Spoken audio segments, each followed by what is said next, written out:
Good afternoon. Welcome to Tuesdays at 2 here at Oglethorpe University Museum of Art.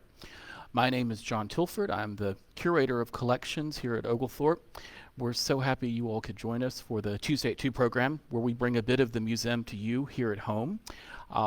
Today we're going to be looking at this magnificent sculpture behind me by Pierre Auguste Renoir.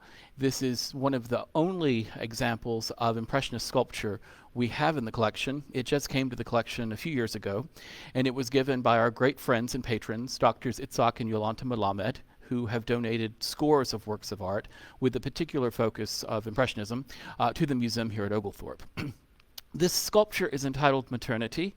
It is composed of bronze, and it depicts Aline Renoir, excuse me, with her firstborn son, Pierre.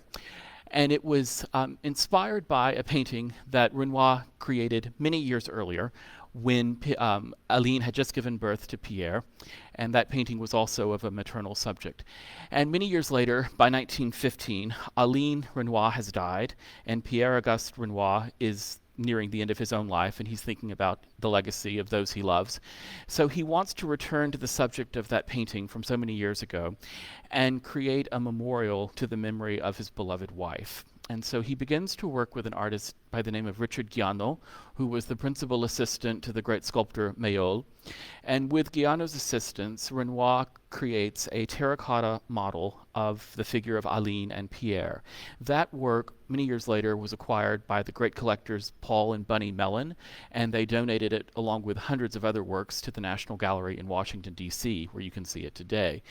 But once the terracotta model was formed, Renoir then began working again with Guiano to oversee the casting in bronze of a small number of works, such as the piece you see here.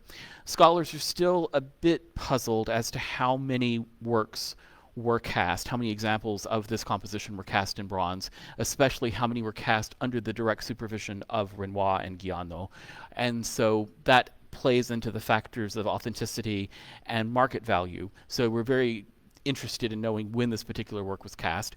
We know that Richard Guiano's widow has authenticated this work as an early casting, so it's very important that we have that archival evidence to show that it is an early example with the assistance of Guiano and Renoir.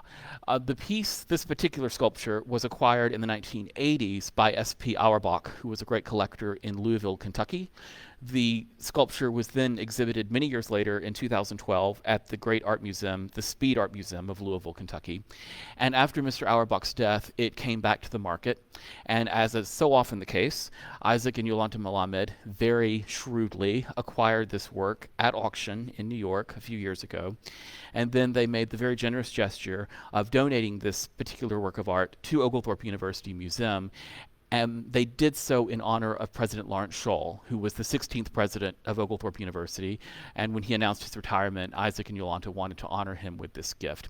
And Dr. Scholl has since been succeeded by President Nicholas Ladany, who is our 17th president. And we're very fortunate that both Presidents Scholl and Ladany have great interest in and support of the arts here at Oglethorpe.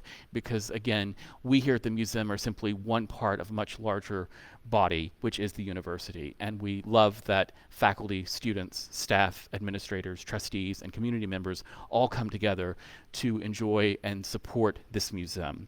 And one reason we have such wonderful donors like Isaac and Yolanta Melamed is because, as I've said before, we really put the permanent collection to work. We don't like to see great works of art gathering dust in a storage vault. We like to see them out in the classroom, in the galleries, on the campus for the benefit of our students and our faculty.